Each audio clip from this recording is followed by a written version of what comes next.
के भी सम्मानित आचार्य और संपूर्ण राष्ट्र में जब जैन शास्त्र परंपरा के विद्वानों की चर्चा होती है, उसमें भी अग्रगण्य आचार्य के रूप में प्रतिष्ठित श्रद्धेय आचार्य कमलेश कुमार जैन जी।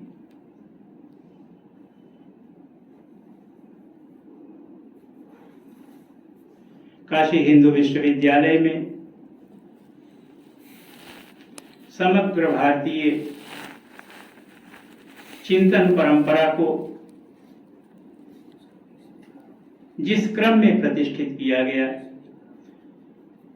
उसके अंतर्गत जैन एवं बौद्ध शास्त्र अध्ययन विभाग भी एक प्रतिष्ठित विभाग के रूप में देश में जाना जाता है।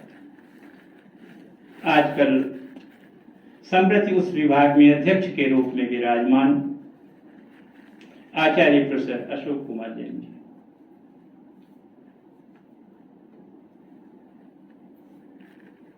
उसी विभाग में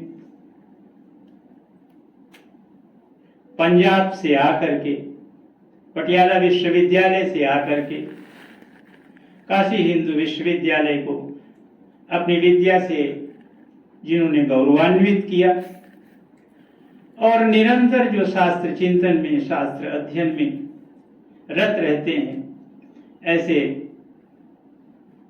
संस्कृत विद्या धर्म विज्ञान संकाय के जैन एवं बौद्ध दर्शन विभाग में आचार्य प्रोफेसर प्रद्युम्न सिंह शाह जी।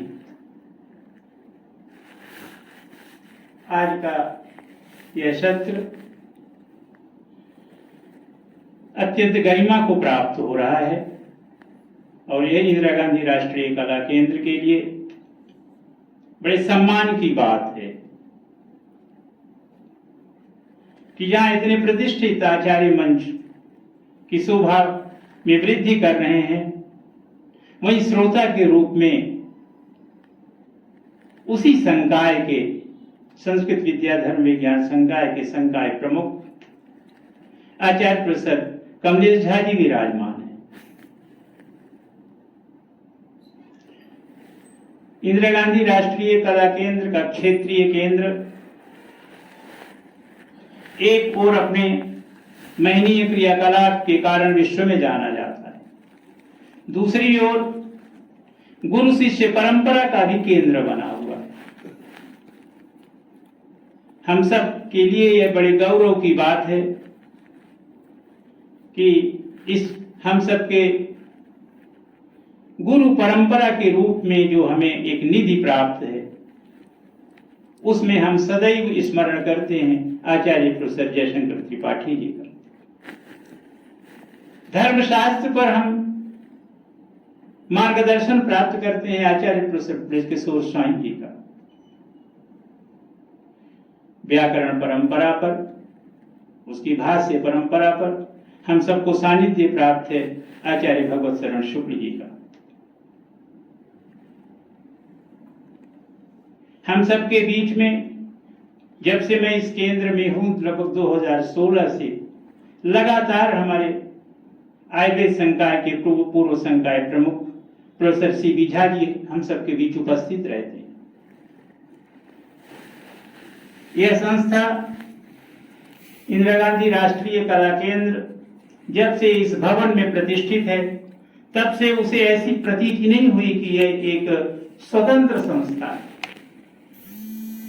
पार्श्वनाथ विद्यापीठ और इंदिरा गांधी राष्ट्रीय कला केंद्र के बीच जो संयोजन हुए एक संस्था के रूप में कार्य करते हुए आगे बढ़ रहा है, उसका कारण है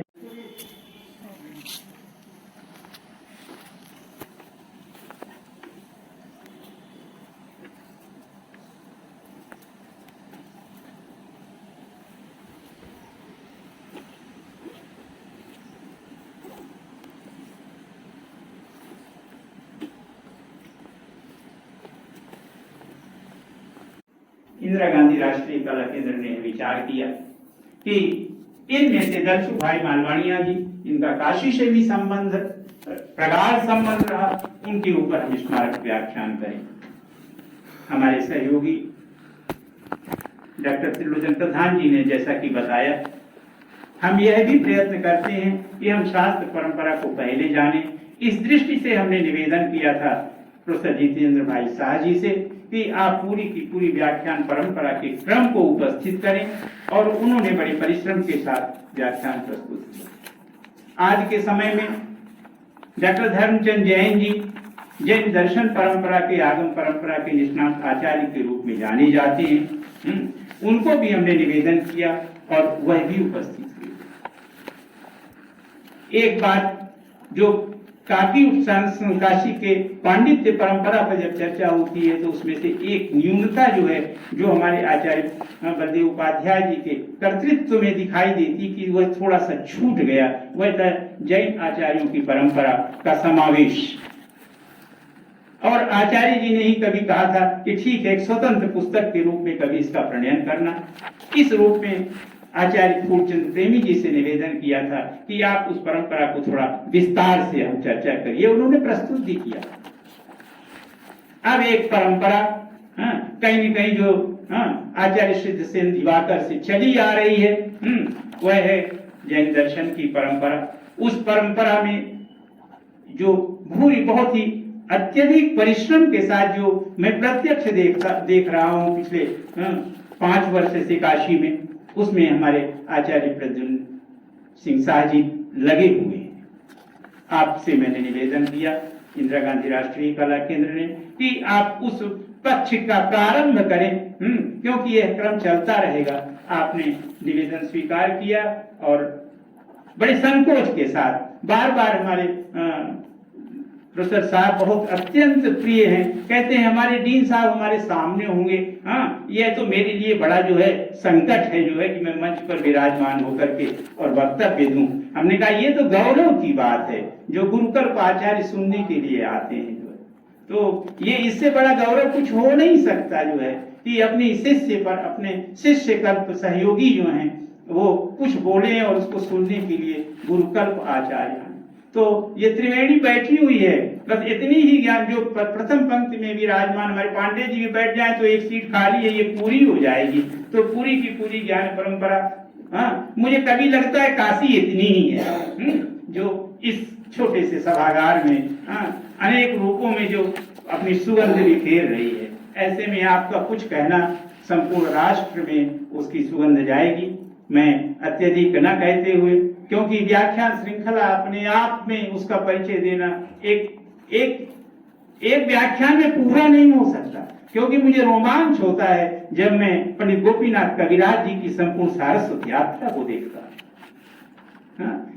जो जन्म लेने के पहले ही अनाथ हो जाते हैं, मां के गर्भ में है तो पिता चले जाते हैं, किसी ने सहारा दिया वह चला गया तो घर भी चला जाता है, लेकिन विद्या से कभी विमुख नहीं हुए। ऐसे आचार्य कि कभी जो है यही आर्थर वेनिस ने पूछा कि तुम काशी क्यों आना चाहते हो, कोई काशी में दूसरा आचार्य नहीं हुआ, इसलिए बार बार सुनना है पंडित गोपीनाथ कविराज जी को। तो कहते हैं जो भी मैंने इंटरमीडिएट का विद्यार्थी कहता है कि मैं secret book of the east के 50 वॉल्यूम पढ़ करके आया, इसलिए आपके साथ पढ़ना चाहता हूं।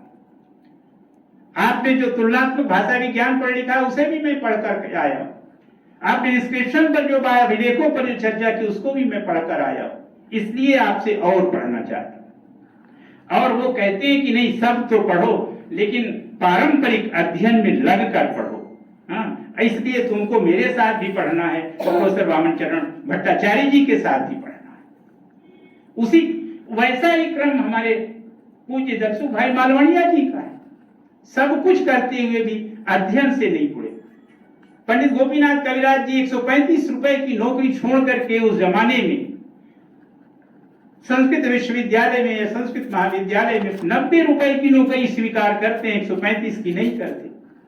दलसु भाई मालवणिया जी 90 रुपए की नौकरी छोड़ करके 45 रुपए की नौकरी जो है वो स्वीकार करते हैं विद्या के लिए।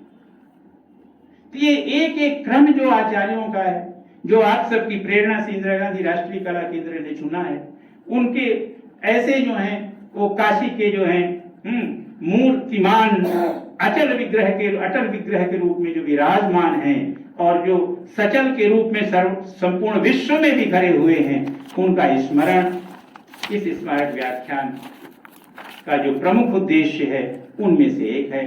मैं इसी के साथ अपनी वाणी को विराम देता हूं तथा पुनः आप सबका अभिनंदन करता हूं, स्वागत करता हूं। धन्यवाद।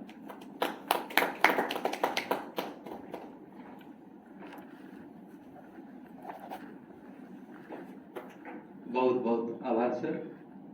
मैं पुनः अपने केंद्र के शैक्षणिक परामर्शदाता प्रोफेसर विजय शंकर शुक्ल जी से निवेदन करता हूं और अतिथियों का अंगवस्त्र एवं पुष्पहार से सम्मान करने की कृपा करें।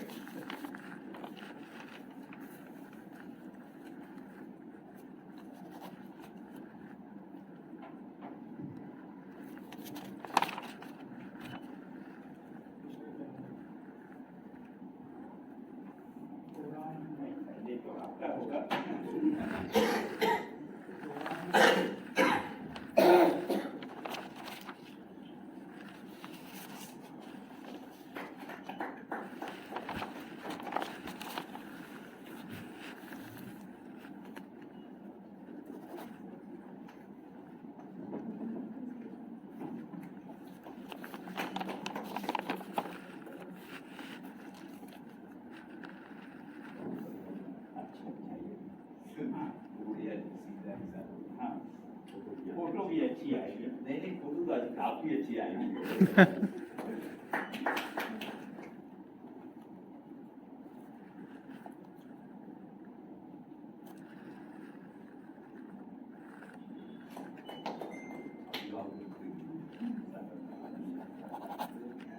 अरे अभी क्या हो गया? अभी नहीं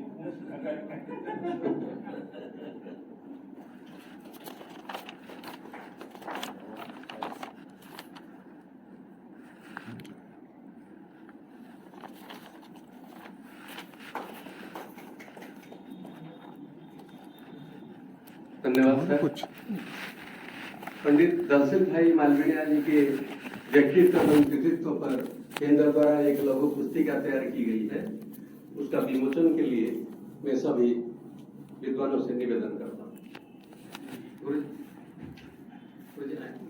शुक्ल गुरु जी, गुरु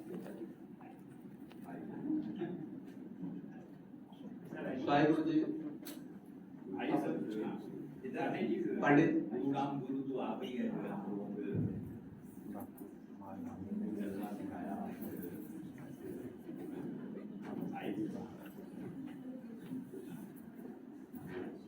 क्या कर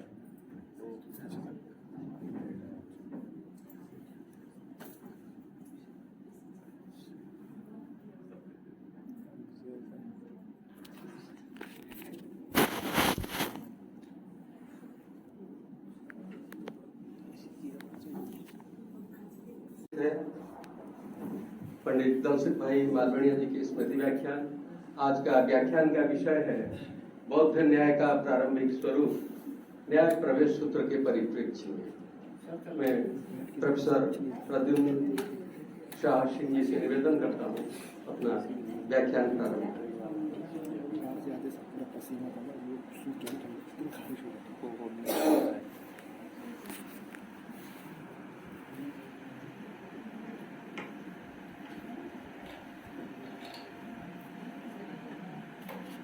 जय जगदीश्वरी मात सरस्वती,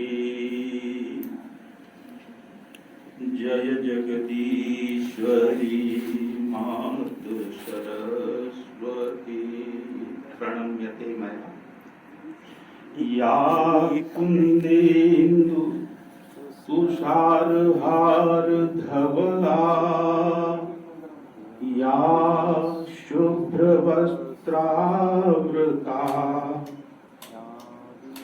या वीणावरदण्डमण्डितकरा,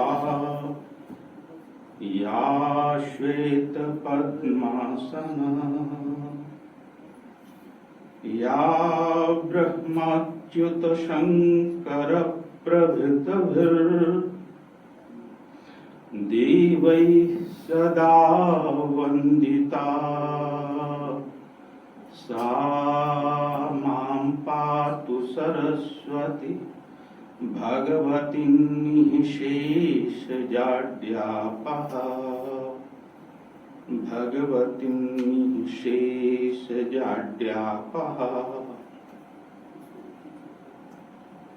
हैं शब्द नहीं पावन अवसर पर जिनसे भाव दिखाऊं, यह पाहन सा हृदय द्रवित कर लूं और आंखों का सुख पाऊं। ऐसे नयनाभिराम क्षण में आज के इस महनीय कार्यक्रम की अध्यक्षता कर रहे हमारे जैन बौद्ध दर्शन विभाग के पूर्व अध्यक्ष, जैन विद्या के उद्भट मनीषी आचार्य कमलेश कुमार जैन जी, मंच पर सारस्वत अतिथि के रूप में विद्यमान हमारे गुरुजी, आज जैन बौद्ध विद्या के वर्तमान अध्यक्ष के रूप में तथा इस कार्यक्रम के सारस्वत अतिथि के रूप में पाकर मैं आह्लादित हूँ। प्रोफेसर अशोक कुमार जैन जी, इस नयनाभिराम सभा, विद्वत गरिमा से आपूरित सभा को जो आलोकित कर रहे हैं, ऐसे विद्या मार्तंड मनीषी आचार्य जयशंकर लाल त्रिपाठी गुरु जी, उन्हीं के पार्श्व में अपनी आभा से सभा को आलोकित करने वाले परम मनीषी, धर्मागम शास्त्र के परम विद्वान आचार्य कमलेश झा जी सर, जो हमारे संकाय प्रमुख हैं, और अत्यंत अनुग्रह करके हमने सर से निवेदन नहीं किया, किंतु यह कार्ड पाकर के ही उन्होंने निर्णय कर लिया कि इस कार्यक्रम में मुझे पहुंचना है। तो मेरे लिए एक तरह से धर्म संकट ही था और गुरुजी इस कार्यक्रम में आए। मैं उनका हार्दिक अभिनंदन स्वागत करता हूं।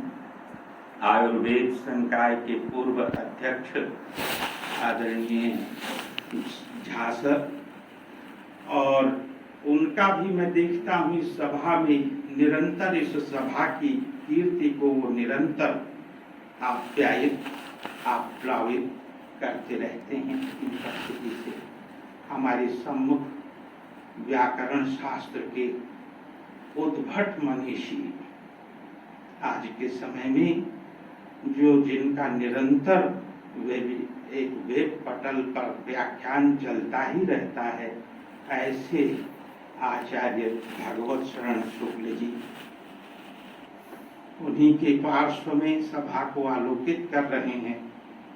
इस इंदिरा गांधी राष्ट्रीय कला केंद्र क्षेत्रीय केंद्र वाराणसी के पूर्व निदेशक और वर्तमान में शैक्षणिक सलाहकार के रूप में जो इस संस्थान को गति दे रहे हैं, यही इनकी विशेषता नहीं। इनकी विशेषता अन्य सब बहुत विशेषताओं से ये आपूरित हैं गुरुजी। इनका कृपा प्रसाद, मैं इनका पड़ोसी होने के नाते 2-3 वर्ष पड़ोसी होने के नाते इनका जो वात्सल्य पाता रहा हूँ, ऐसे आचार्य विजय शंकर शुक्ल जी, उन्हीं के पार्श्व में विद्यमान जिनकी अंग्रेजी और अन्य भाषाओं में पुस्तकें मेरे पास हैं, ऐसे आचार्य जो अपना मार्गदर्शन और अपनी विद्या का लाभ इस संस्थान को देते रहते हैं, आचार्य ब्रिज किशोर स्वाई जी सर, और पार्श्वनाथ विद्यापीठ के यशस्वी निदेशक पूरी परंपरा में अपना भी स्थान जो जिन्होंने एक वैदुष्य के क्षेत्र में स्थापित किया है, जैन विद्या के प्राकृत और जैन विद्या के मनीषी हमारे पांडे जी, श्री प्रकाश पांडे जी सर,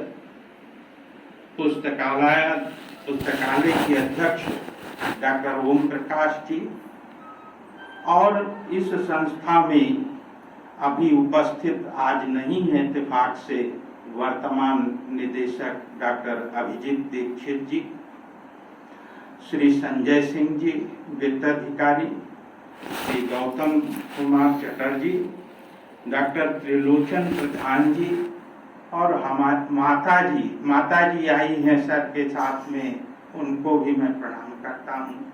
साथ ही हमारे प्रिय शोधक छात्र और सभी जो कोई भी यहाँ अपनी उपस्थिति से, डॉक्टर आनंद कुमार जी वहाँ छिपे हैं कैमरा के पीछे, और वे हमारे कलीग हैं, उनको मैं कैसे भूल सकता हूँ। डॉक्टर आनंद कुमार जैन जी जो हमारे, उनके सारथी पुत्र तो है ही हैं, आज सारथी बन करके अध्यक्ष महोदय को लाए होंगे, और डॉक्टर आनंद कुमार जी और सभी शोधक छात्र, सभी को मैं धन्यवाद साधुवाद देता हुआ इस महनीय व्याख्यान श्रृंखला के क्रम में चौथा व्याख्यान देने के लिए आप सबके सम्मुख उपस्थित हूँ। किंतु मैं अपनी सीमाओं को जानता हूँ, और मेरी सीमाएं इस प्रकार से हैं कि जिस शास्त्र को मैंने लिया है, आज का व्याख्यान का विषय बनाया है कि जैन न्याय का प्रारंभिक स्वरूप, उससे पूर्व जिस महनीय व्यक्तित्व पर यह व्याख्यान होने जा रहा है, उनके संबंध में भी कुछ किंचित कहना बनता है। आचार्य दलसुख भाई मालवणिया जी, जिन्हें हम पंडित दलसुख भाई मालवणिया कहते हैं, ये लोग कोई विश्वविद्यालय की पारंपरिक शिक्षाओं को पढ़ करके आगे नहीं बढ़े थे।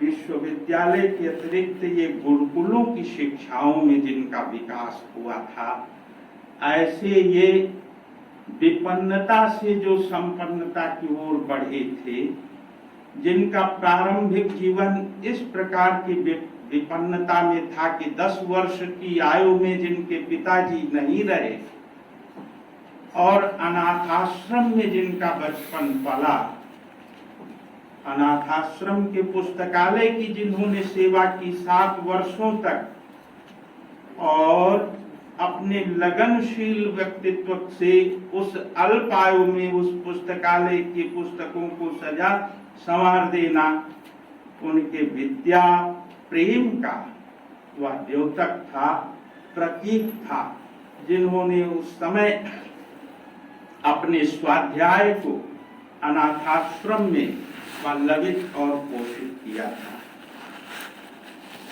उसके बाद भी उन्हें उनकी विद्याभिरुचि को देखते हुए जो वातावरण मिलता गया, उसमें उन्होंने एक लगनशील विद्यार्थी के रूप में ही अपने को प्रतिष्ठित किया जीवन भर, और 7 वर्ष की जैन रत्न, जैन विशारद जैसी परीक्षाओं को उन्होंने स्कॉलरशिप, जो समय की 30 रुपए की अच्छी स्कॉलरशिप मिलती थी, उस स्कॉलरशिप में रहते हुए उन्होंने इन परीक्षाओं को पास किया। बौद्ध दर्शन का अध्ययन उनका शांति निकेतन में बहुत अच्छे गुरुओं के साथ हुआ, और उसके बाद जिस प्रकार के वे प्रखर विद्वान तैयार हुए, तो बंबई, और उसी बीच में विवाह हो जाता है। वैवाहिक जीवन चलाने के लिए अर्थार्जन हेतु बंबई चले जाते हैं, और बंबई में 40 रुपया की सर्विस और 40 रुपया अध्यापन करके जो कमा लेते थे 80 रुपया, उसमें उन्हें संतोष नहीं था, और उनका मन यह कहता रहता था कि मेरा जो विद्या का क्रम है वही चलना चाहिए, अर्थ हमारे लिए प्रधान नहीं है। उनका किन्हीं सभाओं में पंडित सुखलाल संघवी जी से जो है उनका मिलना हुआ था। पंडित जी से प्रभावित हुए थे और पंडित जी ने उनमें भी शिष्यत्व देखा था। तो ये अपना अनुरोध पत्र पंडित जी के, पंडित सुखलाल संघवी जी ख्यात नाम विद्वान पिछली शताब्दी के, उनके पास अनुरोध पत्र भेजते हैं कि पंडित जी हम आपकी सेवा में रहकर अपनी विद्या अध्ययन और उस क्रम को पल्लवित करना चाहते हैं। पंडित जी ने कहा हम 35 रुपए प्रति माह की व्यवस्था आपके लिए कर सकते हैं। तो वो 80 रुपया वहां का छोड़ करके वो कहे ठीक है, इतने में हमारा बड़ा अच्छा चलेगा, और आ गए पंडित सुखलाल संघवी जी के पास। और पंडित जी को इसी प्रकार के एक शिष्य की बड़ी आवश्यकता थी कि कोई ऐसा शिष्य हो, ऐसा अवधान चित्त वाला, दत्त चित्त रहकर मेरे पास, क्योंकि पंडित जी स्वयं प्रज्ञा चक्षु थे। उनको सुन करके ही करना, अध्ययन करना है और उच्चारण पर उनका पूर्ण ध्यान रहता था। ऐसा वैसा व्यक्ति जो है उनको कुछ सुना नहीं सकता था। तुरंत व्याकरण की गलती पकड़ लेना, तुरंत उच्चारण अशुद्धि को शुद्ध करना, इस प्रकार के पारदर्शी विद्वान के पास रह करके उनको कुछ सुनाना, यह भी तो किसी सक्षम विद्यार्थी के बस की ही बात है। और पंडित दलसुख भाई मालवणिया जी न केवल इस मामले में सफल हुए, बल्कि पंडित जी ने उनके प्रति अपना मित्रवत व्यवहार कर दिया। और सन 1944 में जिस पद पर पंडित सुखलाल संघवी जी कार्य करते थे इसी काशी हिंदू विश्वविद्यालय में, उसी पद पर पंडित दलसुख भाई मालवणिया जी को प्रतिष्ठित करके सेवानिवृत्त हुई। तो शिष्य को अपने बराबर का स्थान उन्होंने दिया, और वही पंडित दलसुख भाई मालवणिया जो विद्या के इतने, जिसकी विद्या ही इतनी अल्प आयु से इतने प्रखर और प्रशस्त गुरुओं के चरणों में रह करके पल्लवित हुई हो, जिसका पुष्पन हुआ हो, ऐसे विद्वान जब वो तैयार होते हैं तो यहाँ रह करके देखिए कि उनके गुरु भी पद्म भूषण से सम्मानित हुए और उनका शिष्य भी पद्म भूषण पुरस्कार से सम्मानित हुआ। इस साल तो उन जब यहाँ से सेवा निवृत्त हुए एक तरह से, तो फिर एलडी इंस्टीट्यूट में भी जो है सेवा अपनी देते रहे निदेशक के पद पर। और वहीं से जब उनका रिटायरमेंट हुआ, तो कहाँ विद्वानों का कभी रिटायरमेंट होता है, विद्वानों का कभी रिटायरमेंट नहीं होता। ये तो एक औपचारिकता है और सारा जीवन वो इसी प्रकार विद्या की सेवा करते रहे। सन 2000 में पंडित जी की यह लीला समाप्त हुई, किंतु ऐसे महान व्यक्तित्व का कृतित्व कभी भी निद्रा को प्राप्त नहीं होता, वह जीवंत ही रहता है। और इसी भाव को लेकर के मैंने जो है पंडित जी पर कुछ पंक्ति लिखी कि अति विपन्न प्रारंभिक जीवन, अनाथाश्रम में बीता बचपन, ज्ञान पिपासा बढ़ी वहीं पर, वहीं बहा विद्या स्रोतस्वर। नहीं प्यास थी धन की मन में, नहीं भूख वैभव की तन में, पाकर गुरु सुखलाल संघवी नई उमंग उठी जीवन में। क्षण क्षण का उपयोग किया सरस्वती की अर्चा में रहती जिनकी सदा उपस्थिति, विद्वानों की चर्चा में, विद्वानों की चर्चा में। आज वो विद्वानों की चर्चा का विषय बने हैं, जिनका स्मारक व्याख्यान हो रहा है। ऐसे गुरु की कहीं इह लीला समाप्त होने के बाद उनके कर्तृत्व की लीला कभी समाप्त नहीं होती, और उसी क्रम में हम आज पंडित जी को स्मरण कर रहे हैं। पंडित जी जैन विद्या के जिस स्तर के विद्वान थे, उसी स्तर के बौद्ध विद्या के भी विद्वान थे। इसका प्रमाण ये है कि कनाडा के किसी विश्वविद्यालय में उन्हें बौद्ध विद्या के प्रामाण्यवाद पर चर्चा करने हेतु उन्हें आमंत्रण पत्र मिला था, और यह आश्वासन देते हुए कि यह वर्ष भर के लिए आपको आमंत्रण है, और यदि आप चाहेंगे तो आपका सदा के लिए यहाँ नियुक्ति का क्रम भी हो जाएगा, इसलिए आप तो निश्चिंत होकर के यहाँ आए। और वो गए वहाँ।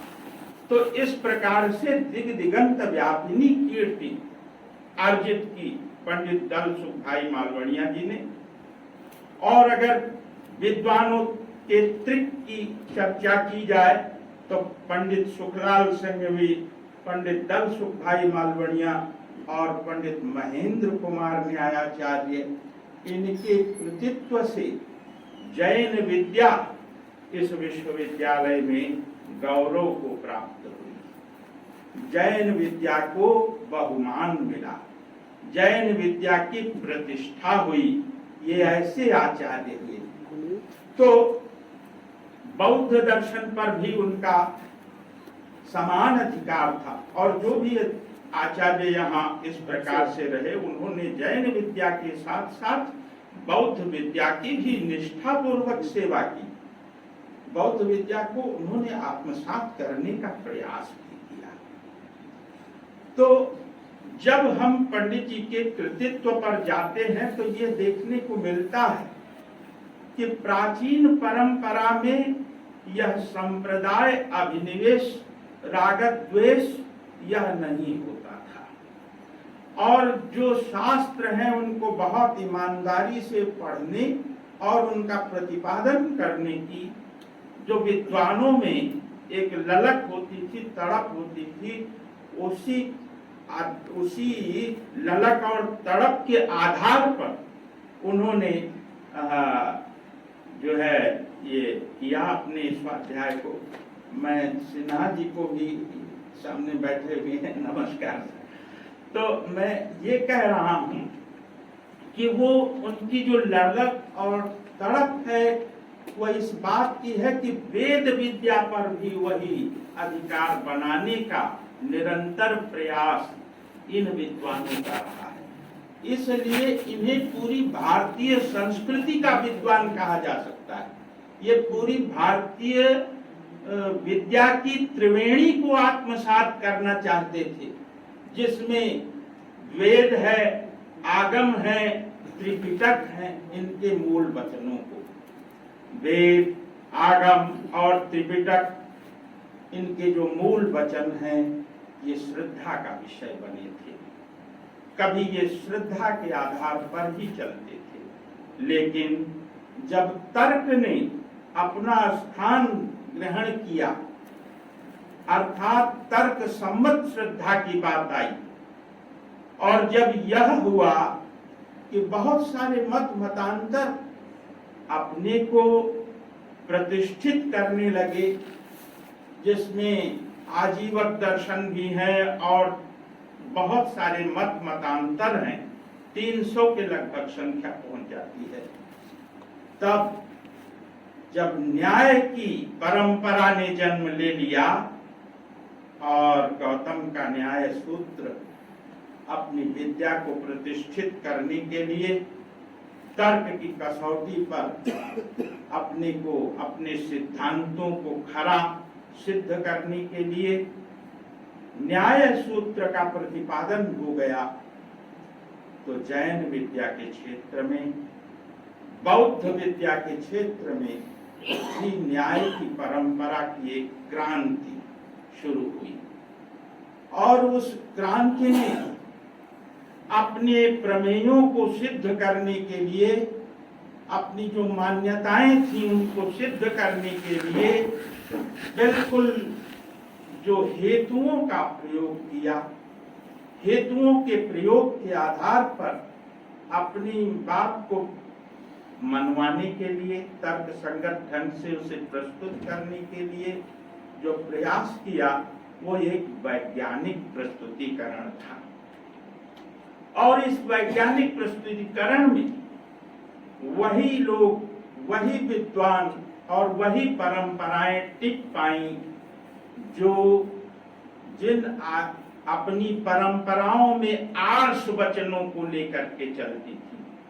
वेद के ऋषि मुनि आर्ष वचन के आधार पर जिन प्रमेयों को प्रतिष्ठित किया था, उन्होंने उन प्रमेयों को प्रमाण के माध्यम से सिद्ध करने के लिए आचार्यों ने जिस प्रकार का महनीय प्रयत्न किया, वह महनीय प्रयत्न स्तुत्य है, प्रणम्य है, और वही आज न्याय शास्त्र के रूप में सभी परंपराओं में प्रतिष्ठित है।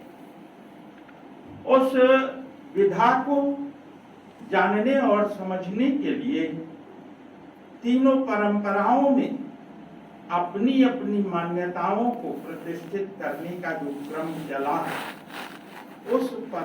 उसमें बौद्ध में सबसे पहला स्थान जो है वो आचार्य दिंगनाग को ही प्राप्त होता है। आचार्य दिंगनाग ने न्याय प्रवेश सूत्र शास्त्र की रचना की।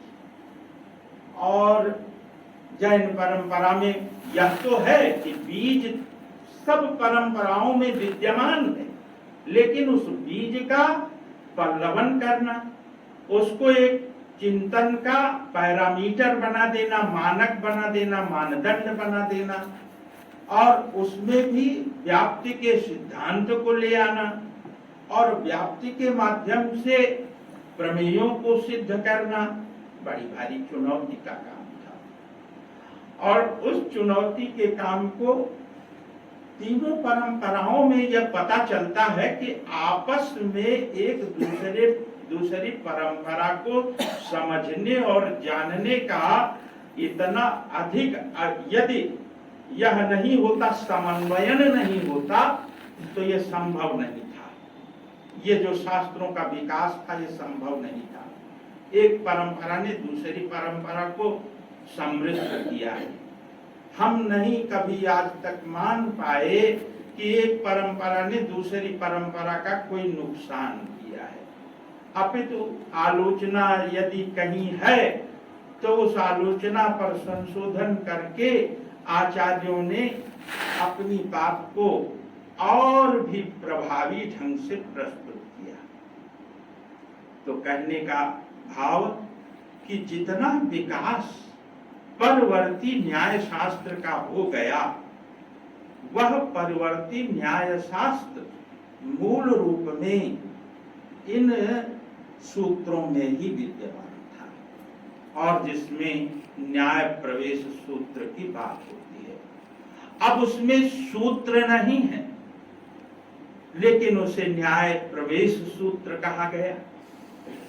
तो वो जो वाक्य है वहां पर बस वो सूत्रवत ही है, उतने में ही उन्होंने उस शास्त्र का प्रणयन कर दिया।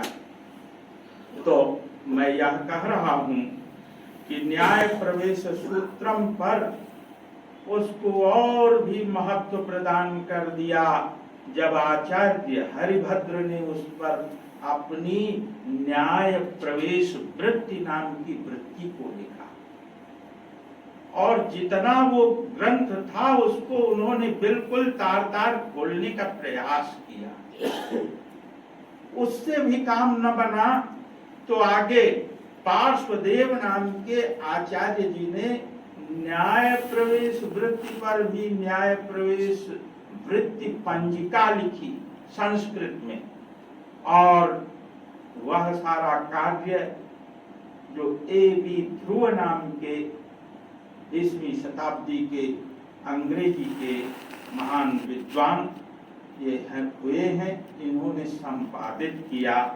और ये जो है सन 1930 में इसका प्रथम संस्करण निकला। द्वितीय संस्करण 1930 में प्रथम और द्वितीय 1987 में, और इसे सतगुरु प्रकाशन दिल्ली ने प्रकाशित किया। किंतु यह समग्र शास्त्र हिंदी भाषा में अभी भी उपलब्ध नहीं था। मैं जो है सन 1995 में पूना गया था, तो वहाँ का जो ओरिएंटल सेंटर था उसमें वो किताब मेरे हाथ लग गई, तो रिसर्च के क्रम में उसे मैं जो है फोटोकॉपी करा करके ले आया था। वही पुस्तक मेरे न्याय प्रवेश सूत्र के अध्ययन का आधार बनी।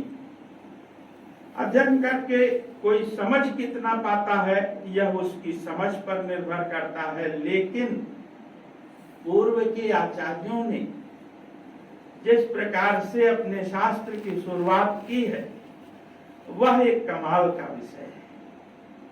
उन्होंने प्रथम श्लोक यही लिखा, साधनम दूषणम चैव साभासम पर संविदे प्रत्यक्षम अनुमानम च साभासम त्वात्म संविदे।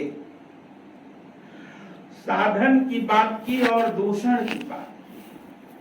जितना हमें साधन को जानना आवश्यक है उतना दूषण को भी जानना आवश्यक है। साधन के लिए उन्होंने 3 बातें कही, पक्ष, हेतु और दृष्टांत। और जब पक्ष का पक्षाभास हो जाए, हेतु का हेत्वाभास हो जाए और दृष्टांत का दृष्टांताभास हो जाए तो यही दूषण हो जाता है। एक तरफ साधन है, पक्ष, हेतु और दृष्टांत, दूसरी तरफ पक्षाभास, हेत्वाभास, साधनाभास का ये जो दूषण है इसको भी बेकार का मत समझिएगा, ये भी काम का है, इसको भी समझिए। तो मुझे एक सूत्र मिलता है, जब गौतम अक्षपाद गौतम जो है 16 पदार्थों की चर्चा करते हैं और उसमें प्रमाण, प्रमेय, संशय इत्यादि में जब लास्ट के 4 में जाते हैं तो छल, जाति, वितंडा और ये जब निग्रह स्थान आदि की बात होती है तो उसमें भी दूषण का वारण करने के लिए ही वो सारा ज्ञान दिया गया। हमारा यह मतलब जो है एक मन में वो बनी धारणा कि दूषण उतना ही इम्पोर्टेंट है, वितंडा आदि को भी समझना उतना ही इम्पोर्टेंट है वहां की दृष्टि से देखा जाए तो। और जैन विद्या की दृष्टि से यदि देखा जाए तो यहाँ आचार्य जो है इसको इसी रूप में पक्षाभास, पक्ष जब पक्ष न रहे पक्षवत आभासते किंतु पक्षः न पक्षाभासः, हेतुवत आभासते हेतु न इति हेत्वाभासः, दृष्टान्तवत आभासते किंतु दृष्टान्तः न इति दृष्टान्ताभासः। तो जहां आभास हो जाए तो इसीलिए आचार्य ने यहीं से शुरू किया। पहला श्लोक न कोई मंगलाचरण कर रहे हैं और न उस न्याय सूत्र में और कुछ कर रहे हैं, बस यहीं से उन्होंने प्रारंभ कर दिया। साधनम दूषणम चैव साभासम, साभासम माने आभास के साथ ये दोनों पर संविदे दूसरे के लिए समझाने के लिए हैं, किंतु प्रत्यक्षम अनुमानम च साभासम त्वात्म संविदे। ये जो प्रत्यक्ष है और अनुमान है ये दोनों प्रमाण है, और ये प्रमाणाभास नहीं है, ये प्रमाण है। ये आत्मसंहिते अपने ज्ञान के लिए, इनसे हमको ज्ञान होता है, वस्तु तत्व का ज्ञान होता है। तो इस प्रकार से इस विद्वत सभा में मैं जो है सरल रूप में इस बात को मैं अपनी मति मेधा के अनुसार आपके सम्मुख रख रहा हूं। तो शास्त्र चला वहां से कि पक्ष को उन्होंने समझाया, तो बाद के परिवर्ती आचार्यों ने पक्ष को क्या बताया, साधयितुम असिद्धम अबाध्यम साध्यम पक्ष, इस प्रकार की लंबी परिभाषा वो नहीं देते हैं वहां पर बस इतना उन्होंने कहा कि पक्षादि वचनानि साधनम, ये सारे जो पक्ष आदि के वचन हैं ये साधन का काम करते हैं। पक्ष प्रसिद्धो धर्मी प्रसिद्ध विशेषेण विशिष्टतया स्वयं साधनत्वेन ईप्सितः। हिंदी में यही लिखा, पक्ष प्रसिद्ध धर्मी अर्थात साध्य से युक्त होता है, इसलिए पक्ष में साध्य की सिद्धि करना इष्ट रहता है। प्रत्यक्षद्य विरुद्ध इति वाक्य शेषः।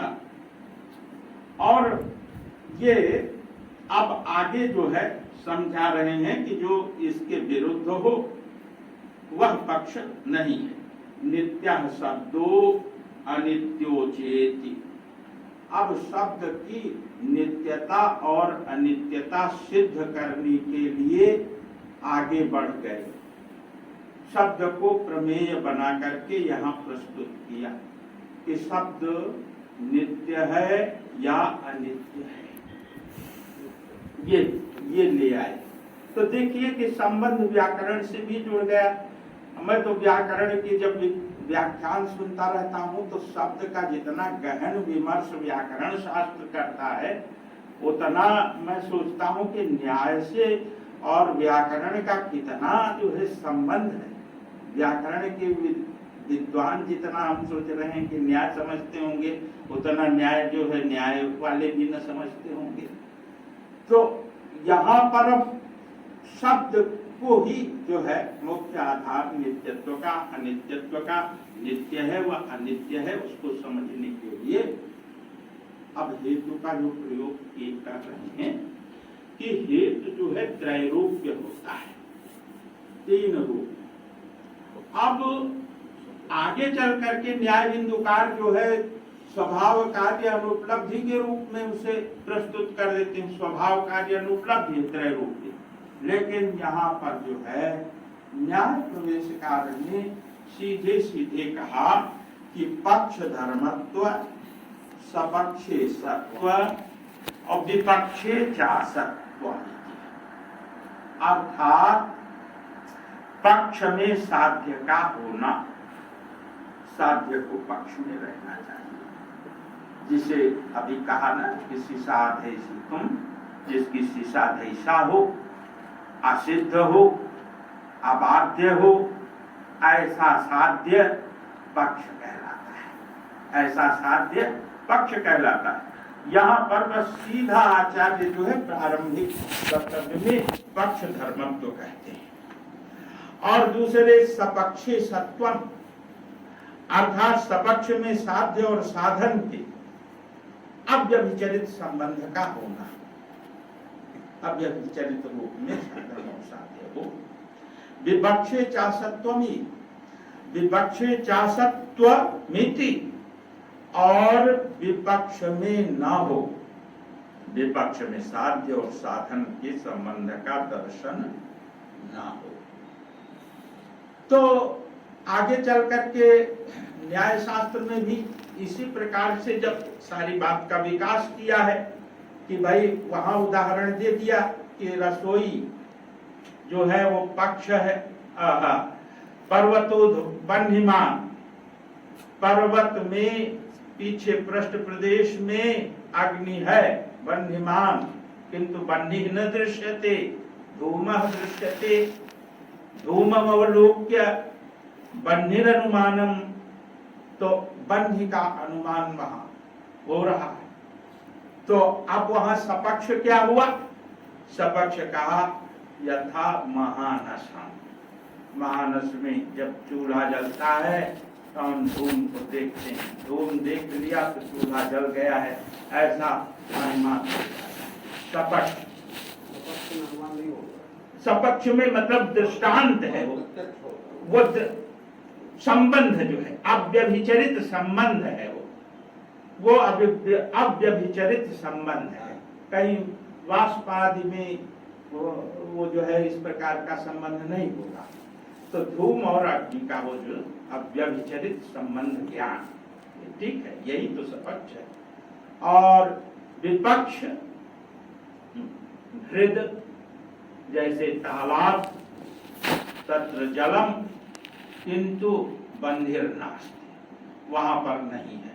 तो ये जो पक्ष, सपक्ष और यहाँ पर विपक्ष या वो शब्द नहीं प्रयोग किया, यहाँ असपक्ष शब्द का प्रयोग किया है, विपक्षे चासत्वम, विपक्ष का प्रयोग किया है। तो इस प्रकार से यह यात्रा चल पड़ी। हेतु के तीन रूपों के आधार पर चल पड़ी। पक्ष बताया, हेतु बताया और हेतु के बाद जो है दृष्टांत की बात आई, दृष्टांत बता दिया। अब इस चीज में अनित्य शब्दे साध्ये घटादिर अनित्य सपक्ष, घटादिर अनित्य सपक्ष। शब्द की अनित्यता सिद्ध करने के लिए घट आदि अनित्य है यह कहना सपक्ष है। यहाँ पर अब प्रमेय ले आए ना, अब वो सिद्ध करने के लिए अपने त्रैरूप्य हेतु के आधार पर सिद्ध करने के लिए शब्द के संबंध में चल पड़े आचार्य दिग्नाथ। फिर कह रहे हैं विपक्षो यत्र साध्यम नास्ति, जहां साध्य की सिद्धि न हो वह विपक्ष है। यन्नित्यम तदकृतकम दृष्टम यथा आकाशम इति, जहां नित्यता है वहां कृतकत्व नहीं रहता, जैसे आकाश नित्य है वहां कृतकत्व नहीं है। अब इस आधार पर जो है तीनों हेतुओं के पक्ष, सपक्ष और विपक्ष की बात कहती है। कहने के बाद अब जो है बारी आती है दृष्टांतो द्विविधा। दृष्टांत दो प्रकार का होता है, साधर्म्य और वैधर्म्य। साधर्म्य दृष्टांत और वैधर्म्य दृष्टांत को समझाते हुए यहाँ पर आचार्य कह रहे हैं कि तत्र साधर्मेण तावत् यत्र हेतोः सपक्ष एवास्तित्वं ख्याप्यते। यहाँ साध्य धर्म को समझें, जहाँ हेतु का सपक्ष में ही अस्तित्व बताया जाए वह साधर्म्य दृष्टांत होता है। उदाहरण दे रहे हैं, यत् कृतकम तद नित्यम दृष्टम यथा घटा दिरिति।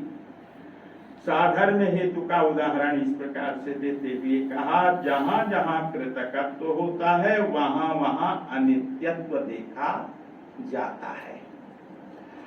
और जैसे घट कृतक है इसलिए वो अनित्य है, घट को बनाया गया है। आकाश को किसी ने निर्माण नहीं किया, अकृतक है, अप्रयत्नानंतरीयक है वह। और जो प्रयत्नानंतरीयक है वह कृतक है। प्रयत्न के बाद जो अस्तित्व में चीज आई है वह प्रयत्नजन्य है। अब प्रयत्नजन्य होने के कारण वह जो प्रयत्न से बनेगी चीज वह अनित्य होगी, क्योंकि वह नित्य नहीं हो सकती। आकाश किसी के द्वारा निर्मित नहीं है, प्रयत्नानंतरीय नहीं है और इसीलिए वो कृतक नहीं है। कृतक न होने से वो नित्य है। अब यह नित्यम तदकृतकम यथा, ये बात अभी कह ही दिया, यह नित्यम तदकृतकम दृष्टम यथा काशम इति। इस प्रकार से दृष्टांत को बताते हुए जो है आचार्य आगे बढ़ते हैं। नित्य शब्दे नात्र नित्यत्वस्य अभाव उच्यते, अकृतक शब्देनापि कृतकत्वस्य अभाव। नित्य शब्द के माध्यम से जहाँ अनित्यता का अभाव दिखाया गया है और अकृतक शब्द से कृतकत्व का अभाव दिखाया गया है।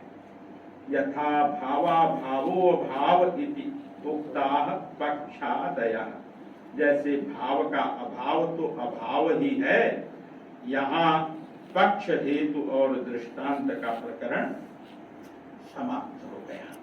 इतना कह करके आचार्य वहां पर रुक जाते हैं।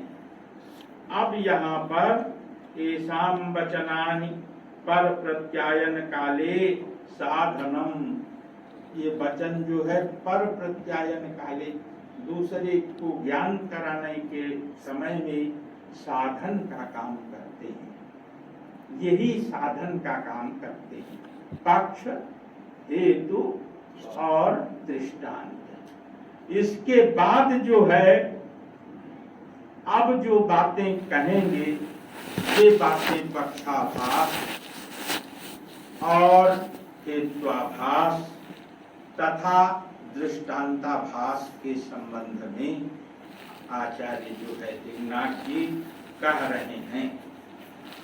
पक्षाभास के उन्होंने 9 प्रकार बताए हैं। 9 प्रकार का पक्षाभास होता है। एक तो प्रत्यक्ष विरुद्ध, दूसरा अनुमान विरुद्ध, तीसरा आगम विरुद्ध, चौथा लोक विरुद्ध, पांचवा स्ववचन विरुद्ध, छठवां अप्रसिद्ध विशेषण, सातवां अप्रसिद्ध विशेष्य, आठवां अप्रसिद्धो भय और 9वां प्रसिद्ध संबंधश्चेति। फिर इन सब के उन्होंने जो है उदाहरण भी दिए हैं। अब यही उदाहरण खोजना जो है सबसे कठिन कार्य होता है कि भाई आप जब प्रत्यक्ष विरुद्ध की बात कह रहे हैं तो प्रत्यक्ष विरुद्ध का क्या उदाहरण है? तो कह रहे हैं शब्द अश्रावण है, यह प्रत्यक्ष विरुद्ध, यह प्रत्यक्ष विरुद्ध पर पक्षाभास है। शब्द अश्रावण है, शब्द अश्रावण हो ही नहीं सकता है। इस दृष्टि से यहाँ पर जो है प्रत्यक्ष विरोध हो गया। ऐसे ही बस हम खाली उदाहरण देते जा रहे हैं। फिर इसका उदाहरण देते हुए नित्यो घट इति, यह अनुमान विरुद्ध उदाहरण है। घट को आपने नित्य बता दिया, घट तो कृतक है, प्रयत्नानंतर यज्ञ कैसे नित्य हो सकता है? तो ये अनुमान विरुद्ध उदाहरण। आगम विरुद्ध का उदाहरण वैशेषिकस्य नित्य शब्द, वैशेषिक का जो नित्य शब्द है ऐसा कह देना, ये आगम विरुद्ध हो गया।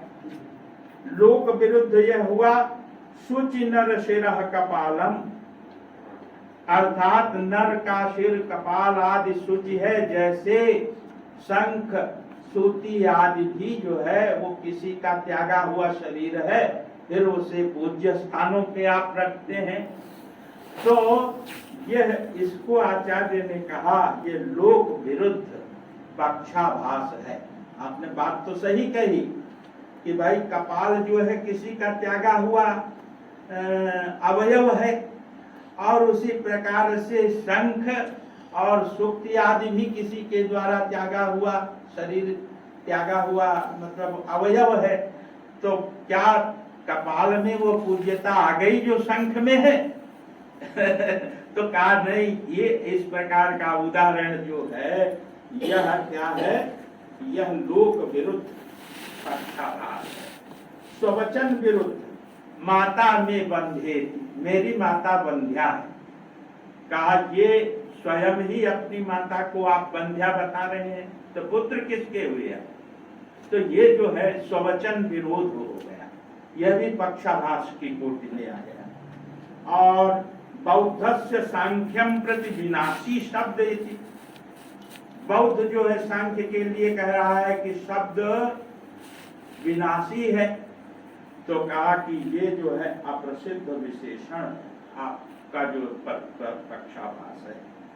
वैशेषिक, अच्छा, सांख्य से बौद्धम प्रति चेतन आत्मेति, जो सांख्य दार्शनिक है वो कह दे बौद्ध से कि भाई आत्मा जो है वो चेतन है, तो वे जो आत्मा मानते ही नहीं, तो आत्मा के चैतन्य की क्या बात उनके लिए होगी।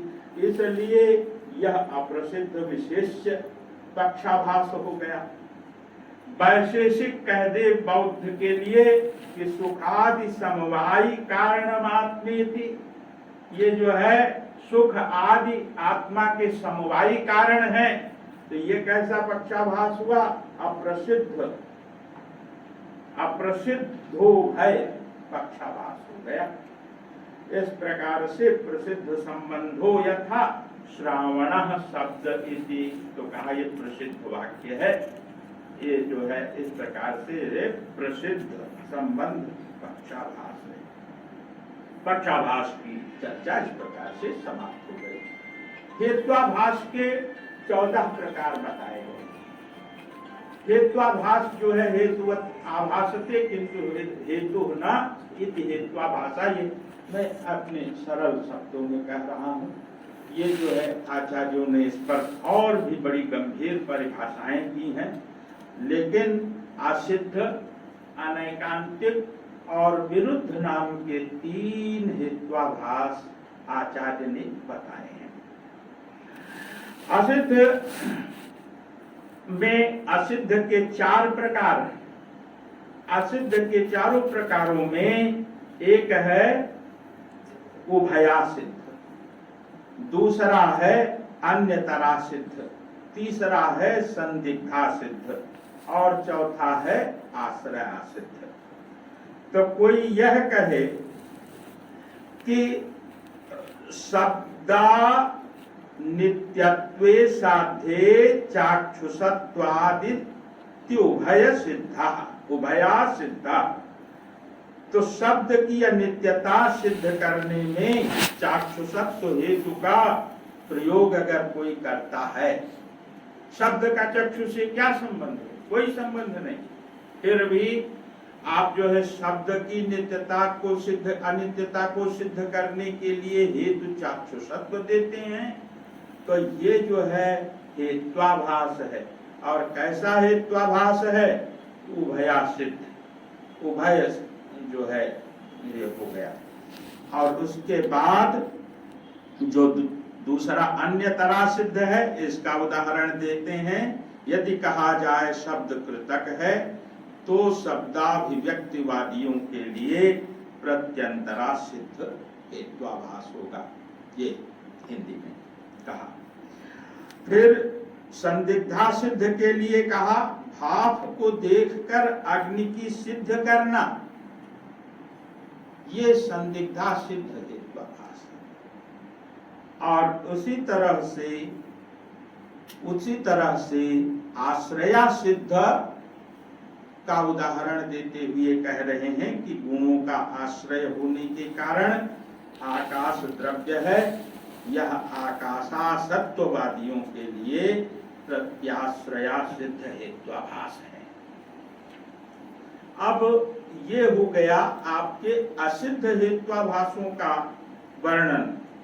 अब अनैकांतिक के 6 प्रकार बता दिए, साधारण, असाधारण, सपक्षैक देश वृत्ति विपक्ष व्यापी, फिर कहते हैं विपक्षैक देश वृत्ति सपक्ष व्यापी, उभय पक्षैक देश वृत्ति और विरुद्धा व्यभिचारी। ये 6 उदाहरण जो है देते हुए अनैकांतिक को समझाया गया है। अब निदेशक महोदय का संकेत है कि इसे जो है आप संक्षेप में थोड़ा घड़ी पर उन्होंने उंगली लगाई है, तो मैं यही समझ रहा हूँ कि इसे संक्षेप करिए। तब मैं ये कह रहा हूँ कि अनैकांतिक के 6 प्रकारों को मैंने अभी कहा, उसको आचार्य ने उदाहरण इस प्रकार से दिए हैं और एक विस्तार से समझने की बात है।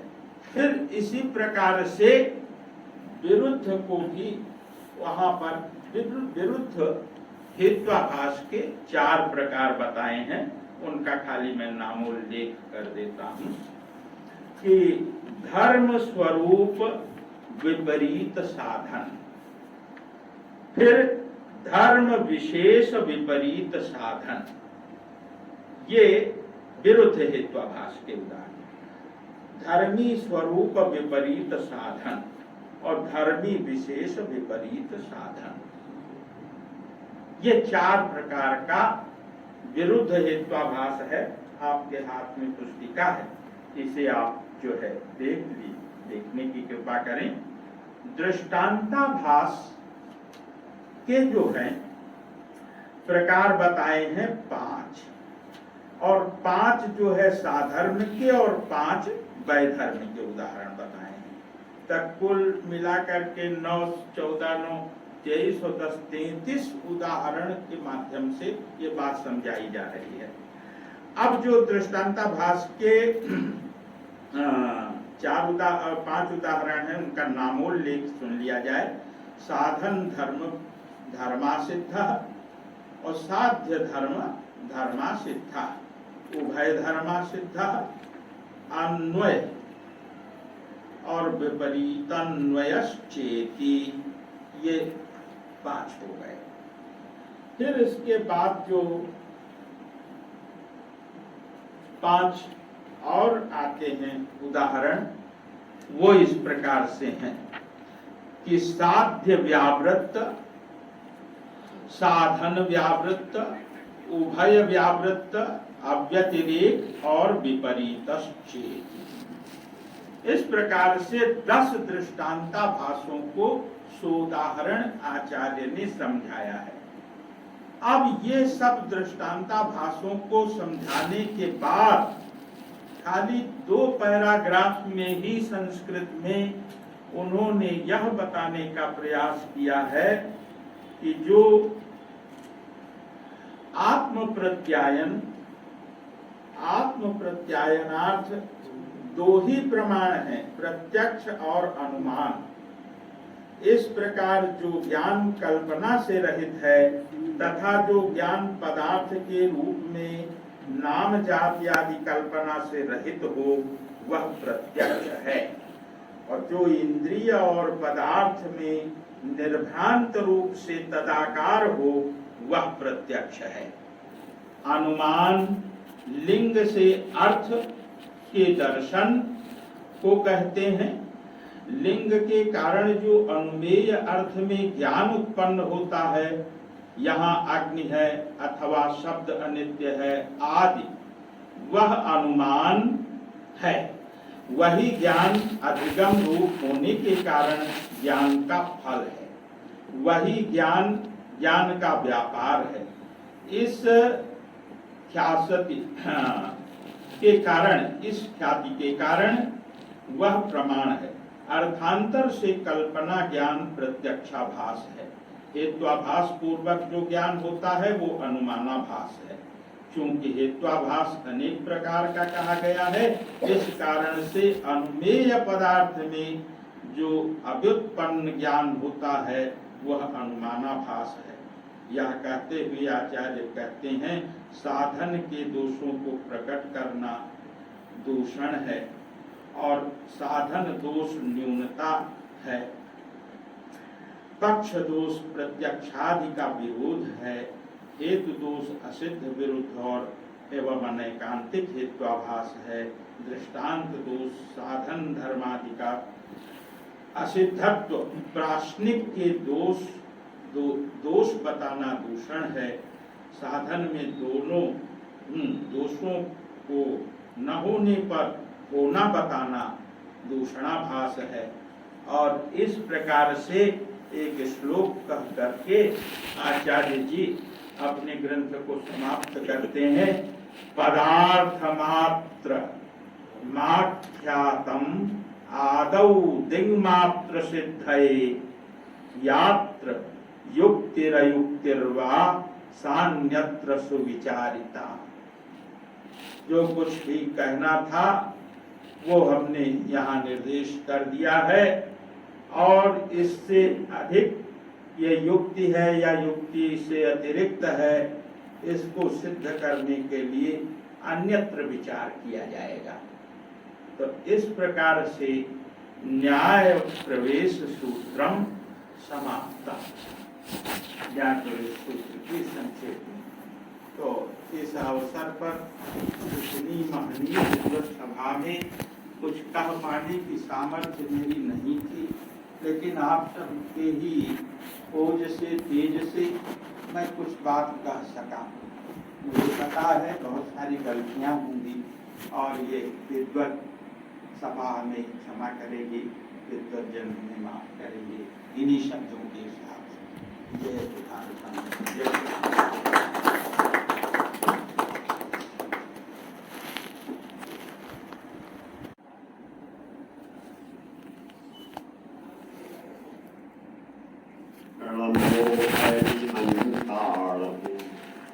नमो सिद्धाणं नमो आयरीयाणं नमो वच्छायाणं नमो लोये सव्यसाऊणम्। आज के इस सत्र में उपस्थित हमारे परम श्रद्धेय गुरु जी प्रोफेसर जयशंकर लाल त्रिपाठी, मंचासीन हमारे दोनों विद्वान प्रोफेसर अशोक कुमार जी जैन और दूसरे प्रोफेसर साहब जी। मैं थोड़ा नाम में विस्मित हो जाता हूं, तो मुझे थोड़ा सोचना पड़ा। हमारे समक्ष उपस्थित आदरणीय सीवी झा जी, हमारी संकाय के संकाय प्रमुख आदरणीय और मेरे नाम रस कमलेश झा जी, जो व्याकरण शास्त्र के विद्वान मेरे सामने संकाय में आए थे, ऐसे आदरणीय पद्मश्री शुक्ल जी, और वैदिक परंपरा के मूर्त रूप आचार्य विजय शंकर जी शुक्ल, और हमारे सामने विराजमान है श्री व्रज किशोर जी, डॉक्टर श्रीवास जी पांडे जो कि पाटना विद्यापीठ के निदेशक हैं, हमारे मध्य नहीं है, फिर भी उन्हें स्मरण कर रहा हूँ। डॉक्टर ओम प्रकाश सिंह जी जो लाइब्रेरियन है पाटना विद्यापीठ में, उन्हें भी आदर सहित स्मरण कर रहा हूँ। और भी हमारी आदरणीय भाभी जी बैठी हैं, हमारे बहुत सारे विद्यार्थी भी यहाँ पर बैठे हैं। ये जो व्याख्यान माला पंडित दलसुख भाई मालवणिया के ऊपर आज आयोजित की गई है, वस्तुतः जैसा कि हमारे आदरणीय शुक्ल जी ने दो नाम प्रारंभ में ही लिए, एक लिया गोपीनाथ जी कविराज और दूसरा लिया पंडित दलसुख भाई मालवणिया। क्यों ये दो नाम उन्होंने लिए? उसका कारण था कि सबसे अधिक यदि किसी की शिक्षा में व्यवधान आया है, शिक्षा को प्राप्त करने में कठिनाई हुई है, लेकिन उन्होंने कठिनाई को माना। ऐसे गोपीनाथ जी कविराज, न उन्होंने उत्तर देखा, न उन्होंने दक्षिण देखा, न उन्होंने राजस्थान देखा, कि कितनी दूर मुझे पढ़ने के लिए जाना। यही स्थिति पंडित दलसुख भाई मालवणिया, जब मैं प्रारंभ में यहाँ 69 में आया था तो वो यहाँ किसी शोध प्रबंध का वायवा लेने के लिए आए हुए थे। तो कहा गया दीदी मालवणिया साहब आए। ये मालवणिया नाम तो मैंने सुन रखा था, दलसुख भाई भी नाम सुन रखा था, लेकिन दीदी मालवणिया आए ये थोड़ा सा मुझे विचित्र लगा। बाद में पता पड़ा कि उनका पूरा नाम है दलसुख भाई डाहिया भाई मालवणिया। गुजरात की परंपरा है, पुत्र के साथ पिता का नाम जरूर लिया जाता है और यही वो उनके नाम के साथ जुड़ा। प्रोफेसर दलसुख भाई मालवणिया का जन्म 1910 में हुआ और उनका स्वर्गवास हुआ 2000, यानी पूरे 90 वर्ष, जिसे हम भारतीय परंपरा में याद करते हैं, जीवेन सर्वदा सुखम सर्वदा सतम, 100 साल तक में उन्होंने 10वीं शतक को प्राप्त कर लिया था। उसके बाद उनका स्वर्गवास, जैसा कि हमारे भाई प्रद्युम्न जी ने कहा कि उनका जीवन बहुत ही कष्टमय बीता। इस अर्थ में नहीं कि उससे हम कष्ट का अनुभव करते थे, वे तो विद्या प्राप्ति के लिए लालायत थे और उन्होंने पूरा परिश्रम किया। अर्थ को उन्होंने महत्व नहीं दिया। हमारे कुछ विद्यार्थी बैठे, ये उनके लिए बहुत आवश्यक है। यदि विद्या का अध्ययन करना है तो उन्हें अर्थ का त्याग करना होगा।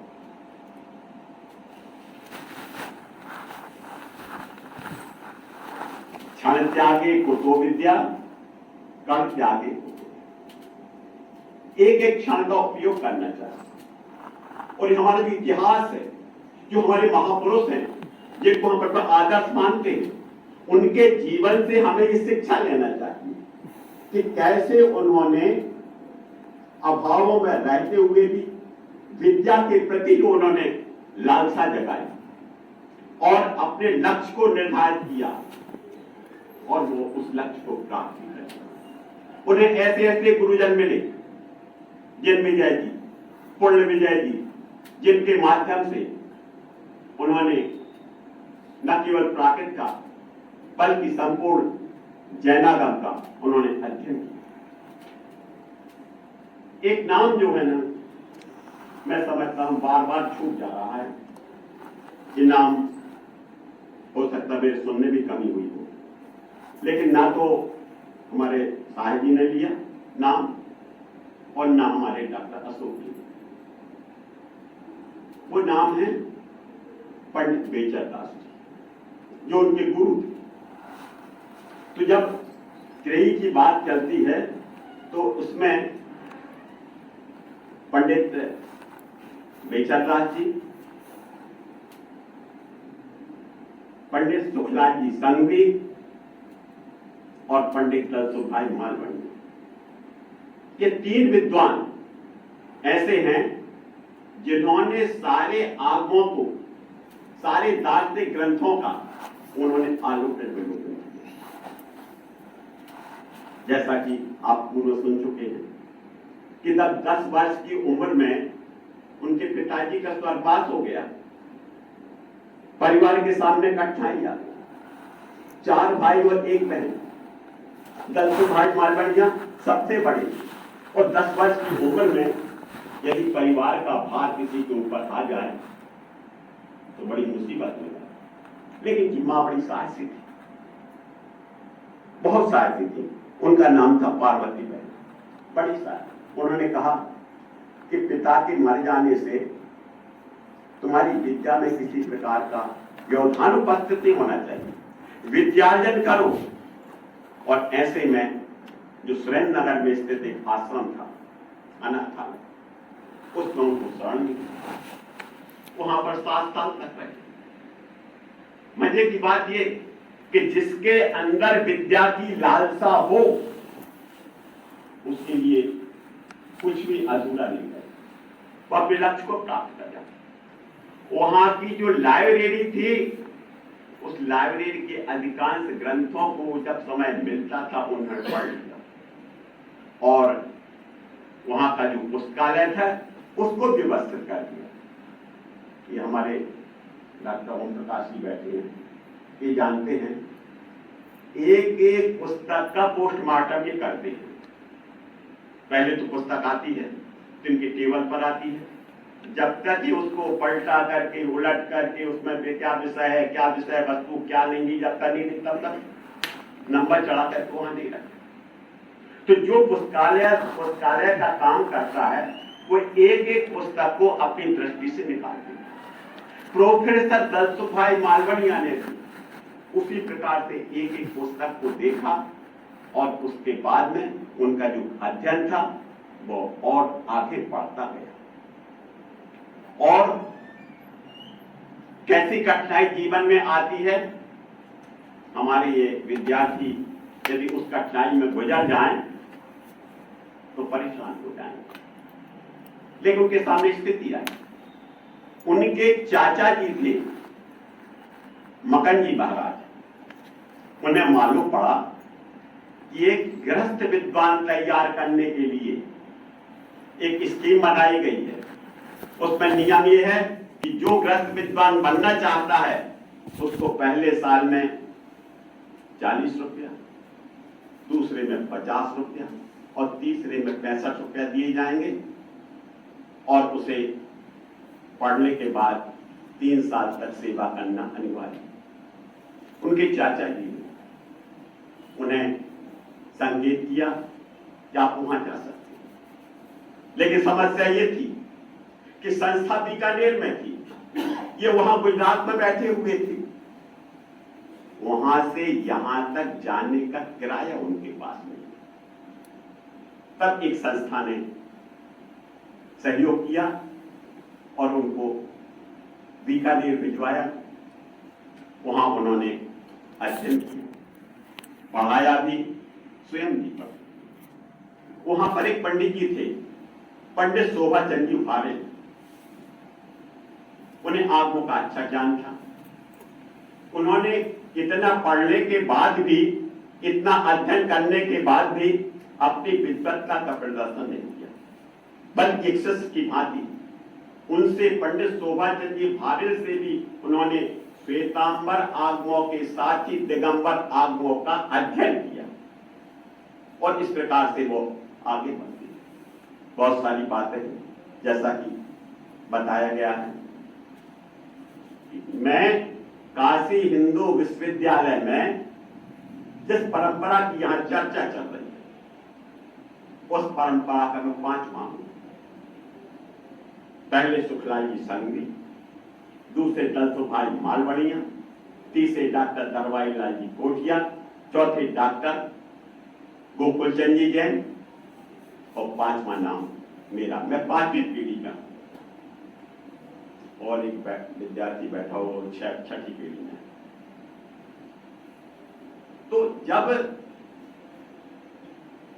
मालवीय जी महाराज अपने विश्वविद्यालय में भिन्न भिन्न विषयों के विद्वान खोज रहे थे तो उन्हें मालूम पड़ा कि बॉम्बे में कोई सुखलाल जी संघवी हैं।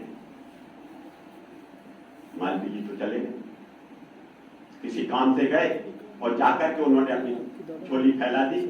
बोले पंडित जी आप जैन दर्शन के प्रतिष्ठित विद्वान हैं और काशी हिंदू विश्वविद्यालय में जैन दर्शन का कोर्स हमने प्रारंभ किया है, मैं चाहता हूं कि आप यहां आइए। और सन 1933 में पंडित सुखलाल जी संघवी काशी आए, लेकिन जैसा कि चर्चा हुई पंडित जी प्रज्ञा चक्षु थे, वो देख नहीं सकते, लेकिन उनके जो द्रव्य चक्षु थे वह भले ना हो, लेकिन उनकी जो भाव चक्षु थे वो खुली और उन भाव चक्षुओं का उपयोग करते हुए उन्होंने ग्रंथों का संपादन किया। ऐसा संपादन किया, उस समय कोई उनके सामने पक्ष नहीं होता। ग्रंथ है, ग्रंथ के विषय में इससे पहले के आचार्यों ने क्या लिखा, वो जैन हैं, बौद्ध हैं, वैदिक हैं, इससे उनसे कोई लेना देना नहीं। ग्रंथ है तो ग्रंथ पर उस संबंधी जितनी टिप्पणियां होना चाहिए वो टिप्पणियां उन्होंने उस ग्रंथ में की। जब उन्होंने प्रमाण मीमांसा का संपादन किया तो उन्होंने एक आदर्श उपस्थित किया। जितने भारतीय दर्शन थे उन सभी भारतीय दर्शनों में तत्संबंधी जो भी पंक्तियां थी, तत्संबंधी जो भी विषय था, उस सारे विषय को उन्होंने नीचे टिप्पणी में किया। और आप देखेंगे, यदि ग्रंथ को आप देखेंगे तो उस ग्रंथ में 1/4 भाग तो ऊपर है जो मूल ग्रंथ है और 3/4 भाग नीचे टिप्पणियों से भरा हुआ है। एक आदर्श उन्होंने संपादन का प्रस्तुत किया था और दलसुख भाई मालवणिया उसी परंपरा में पले उसे सन 44 में रिटायर हो गए पंडित शुक्ला जी संघ जी। उनके स्थान पर दलसुख भाई मालवणिया को बिठाला गया। जैसा कि आपने भी सुना कि जो व्यक्ति बॉम्बे में रह करके 80 रुपए में 80 रुपए वेतन पा रहा हो, 80 रुपए की जिसकी कमाई हो, और काशी हिंदू विश्वविद्यालय में सुखलाल जी संघवी का सहयोगी बनने के लिए केवल 35 रुपए में यहां आ जाए, ये सामान्य बात नहीं थी। ये विद्या के प्रति उनकी ललक थी, ये विद्या के प्रति उनका सम्मान था, ये काशी के प्रति उनका आदर था और उसको उन्होंने अपने जीवन में उतारा। बाद में वो अहमदाबाद चले गए किसी संत की प्रेरणा से, ये सब। और पंडित दलसुख भाई मालवणिया को प्राकृत जगत में सबसे पहले सर्टिफिकेट ऑफ ऑनर मिला था। उसके बाद उन्हें पद्म भूषण की उपाधि भी मिली।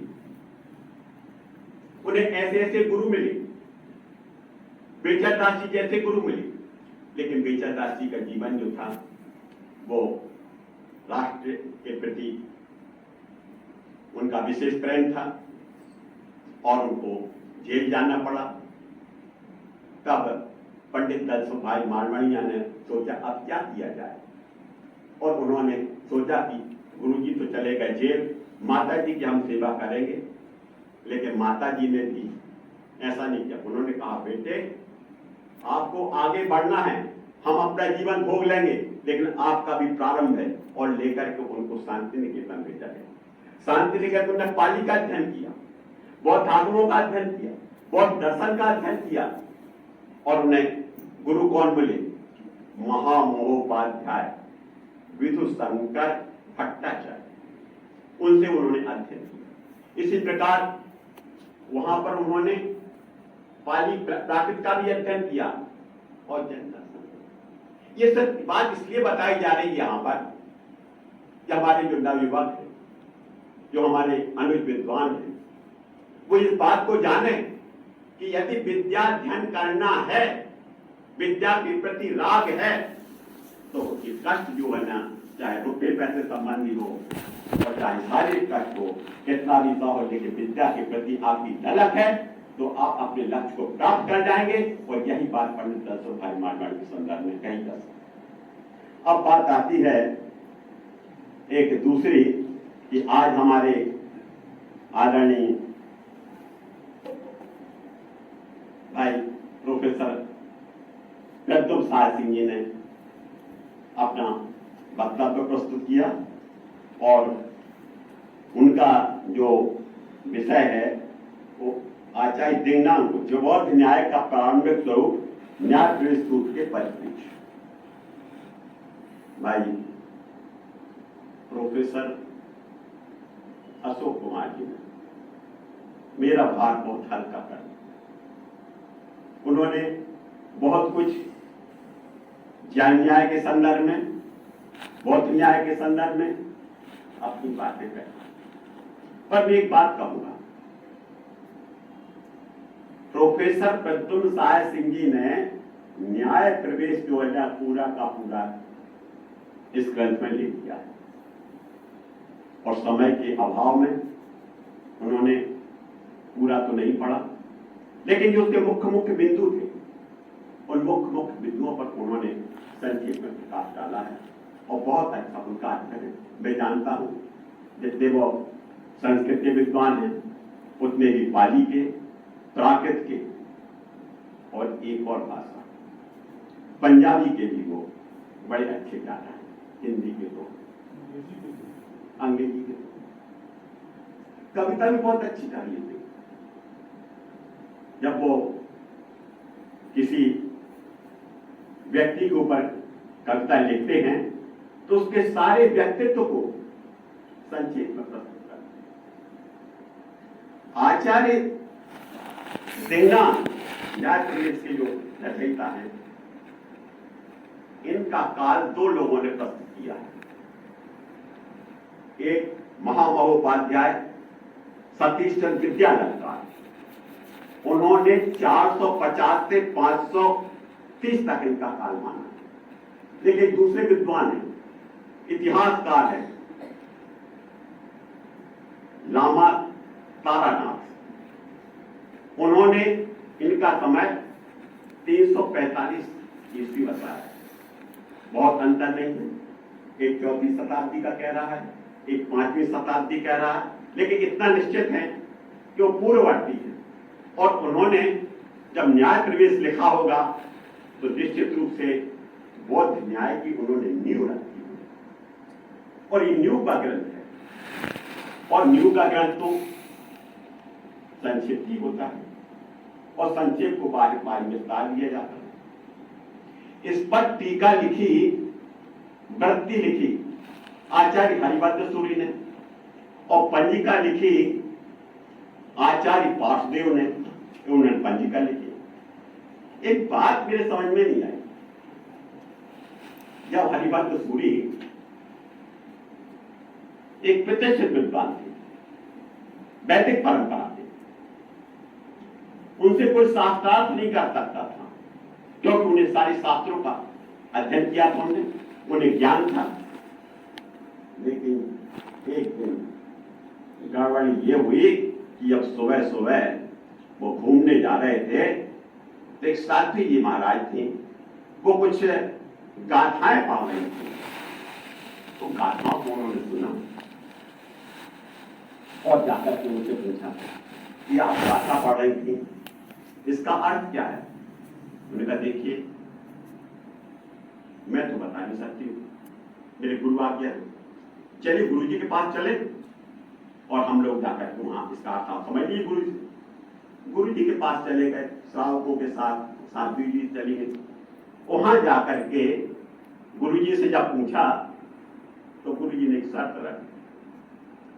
रखी कि जो हमारी परंपरा में दीक्षित होगा उसी को इसका अर्थ बताया जाएगा, दूसरे को नहीं बताया जाएगा।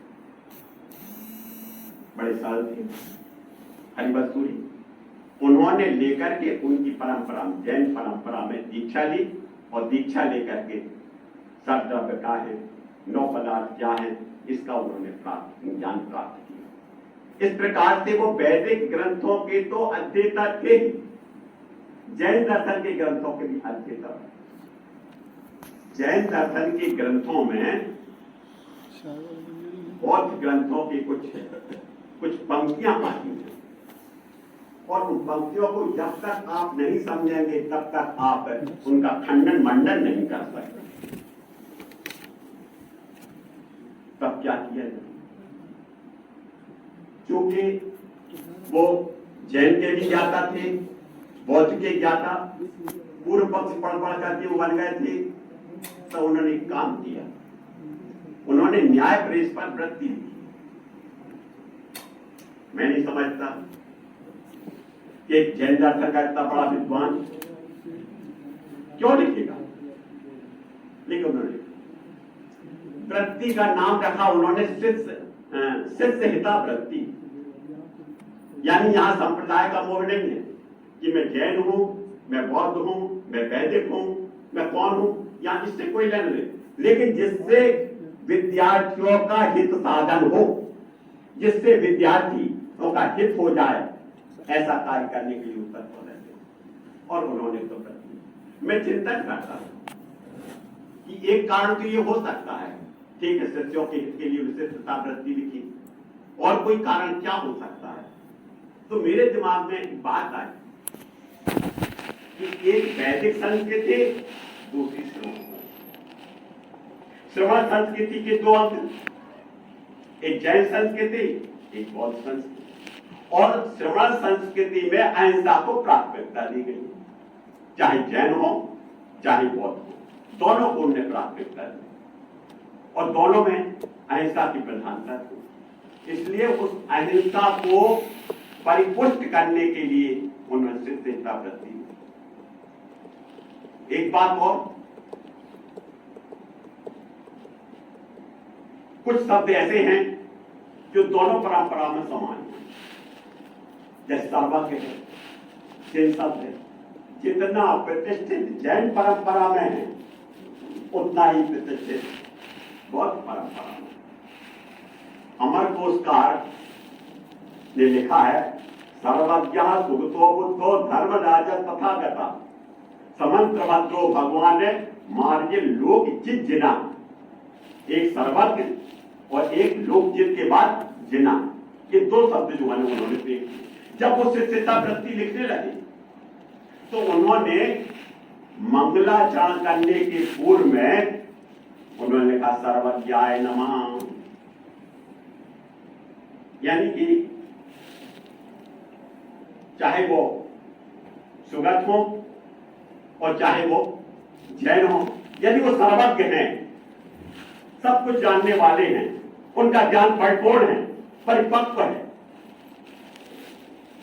उन्होंने नमस्कार करना। जैसा कि हमारे अभी डॉक्टर अशोक जी ने एक बात कही थी, उनके ग्रंथ का एक श्लोक उपदेश दिया, पक्षपातो ना द्वेषा कपिलादिषु युक्तिमत वचनम यस्य तस्य कार्यः पश्यति। जिसका वचन युक्ति संगत होगा उसी को मैं ग्रहण करूंगा। और जैन जब न्याय की बात उठती है तो दोनों आमने सामने हो जाते हैं, क्योंकि जितने पुष्ट तर्क जैनों के पास हैं बौद्धों के पास उससे कम नहीं है। इसलिए जब बौद्ध न्याय का खंडन किया जाता है तो सोचना पड़ता है।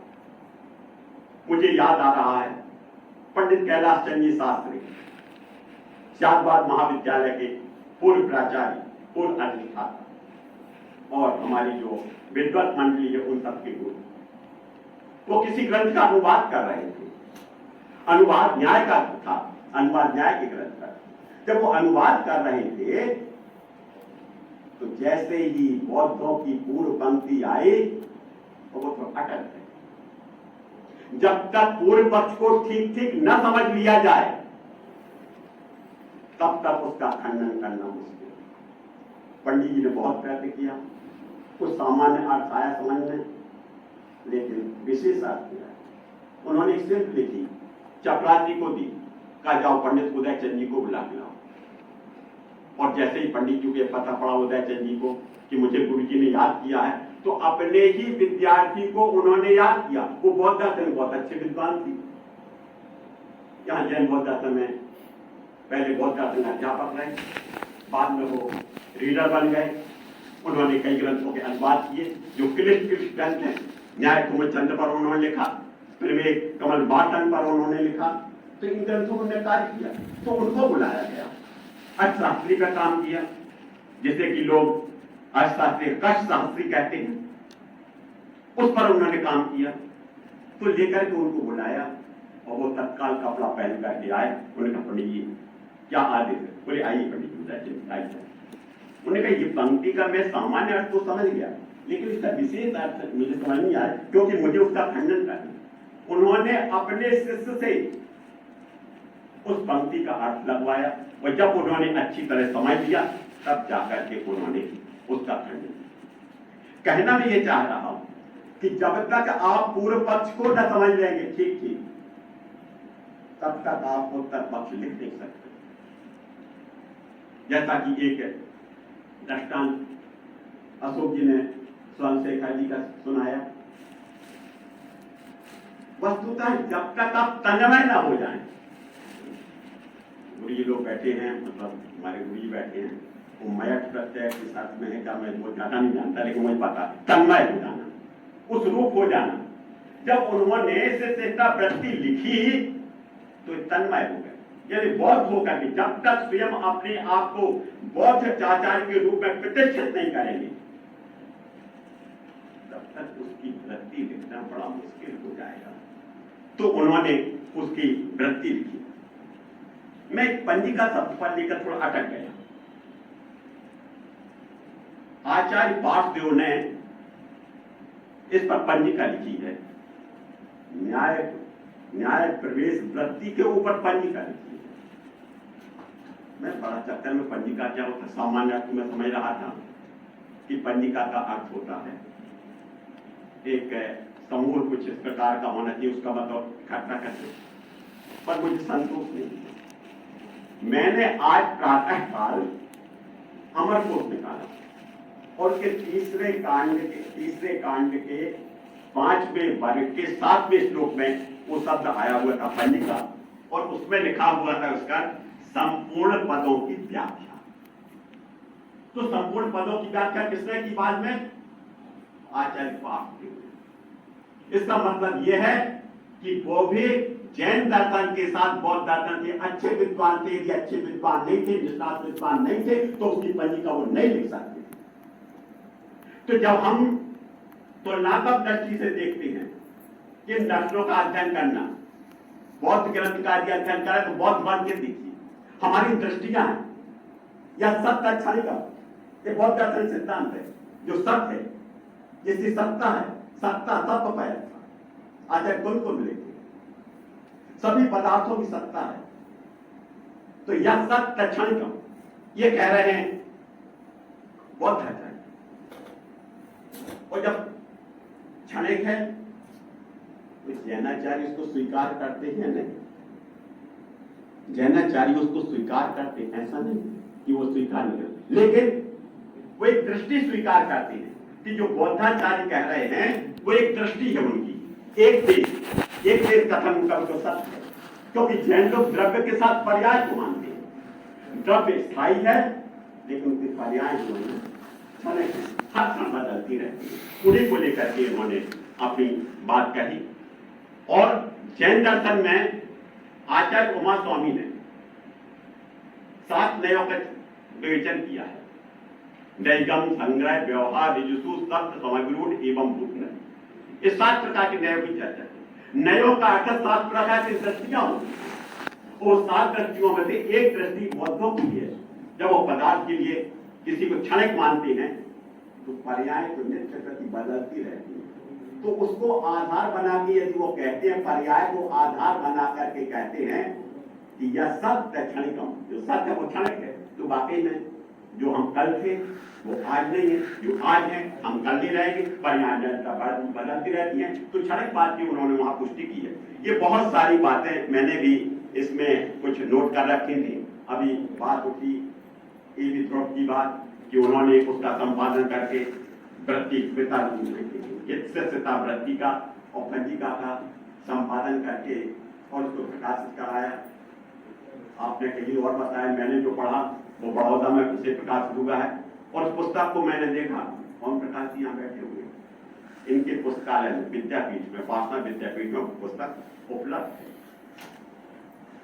तो इस प्रकार से लेकर के मैं एक बात कहना चाहूंगा अंत में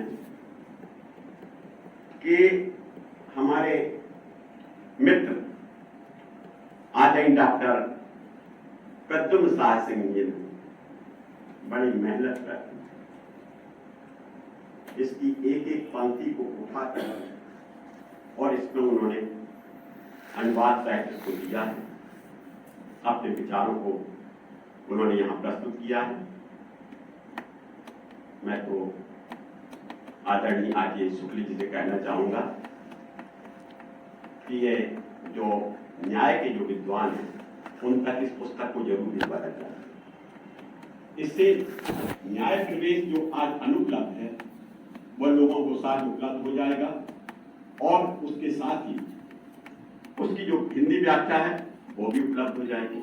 और दूसरा निवेदन ये चाहे ये हमारे आदरणीय शुक्ल जी सुने और चाहे हमारे प्रद्युम्न साहिब, इतने कहने से हमारा पेट नहीं भरा है जितना उन्होंने मुझे बताया, संक्षेप में करके बता दिया। इस पर यदि कोई कार्यशाला आयोजित की जाए और इसका वाचन किया जाए, तुलनात्मक दृष्टि से इसका वाचन किया जाए, तो निश्चित रूप से एक बहुत अच्छा काम होगा। एक बात और कहना चाहता, यहां हमारे अग्रिम पंक्ति में 6 विद्वान बैठे, एक विद्वान का भी सेवा में, लेकिन 5 का बड़ा महत्व होता है। मैं समझ रहा हूं कि यहां पर श्रोता बहुत कम है, लेकिन न सा सभा यत्र न संति वृद्धा, वो सभा तब तक कि वहां पर वृद्ध लोग न रहे, हमारे गुरुजन न रहे। तो हमारे गुरुजन यहाँ विराजमान, हमारे बुजुर्ग लोग यहाँ विराजमान। एक प्रश्न उठाया गया यहाँ पर, प्रश्न ये उठाया सर हमारे प्रद्युम्न जी ने उठाया कि गुरु जी नीचे बैठे और मैं ऊपर बैठूं। बात तो उनकी तर्कसंगत थी, क्योंकि वो न्याय प्रवेश पर बोल रहे थे। ये न्याय का ग्रंथ है, ये तो उचित नहीं है कि गुरुजन नीचे बैठे हैं। लेकिन एक बात मैं प्रद्युम्न साहब जी से पूछना चाहता हूं कि जब अपने बेटे की शादी करेंगे तो बारात में घोड़ी पर कौन बैठेगा? प्रद्युम्न साहब सिंह जी बैठेंगे या इनका बेटा बैठेगा? ये विचार इन्हें करना पड़ेगा। हमारे गुरुजन हैं, ये हमारा सौभाग्य। आज गुरुजन हमारी बात को सुन रहे हैं और जहां गड़बड़ होगा तो नीचे उतरेंगे तो 2 थप्पड़ भी लगाएंगे और वो स्वीकार होंगे, क्योंकि हमने कहीं गलती है। तो ये जो शासन करना, ये हमारे गुरुजनों का कार्य है। तो आज मैं इस सत्र की अध्यक्षता करके अपने आप को बहुत प्रसन्न महसूस कर रहा हूं और इंदिरा गांधी राष्ट्रीय कला केंद्र में मुझे आज के इस व्याख्यान की अध्यक्षता करने का अवसर प्रदान किया। मैं अपने सभी गुरुजनों को नमन करता हूं और हमारे जो भी शुभचिंतक हैं मैं उनको भी नमन करता हूं और अपने विद्यार्थियों को आशीर्वाद देता हुआ अपनी बात को समाप्त करता हूं। जय हिंद।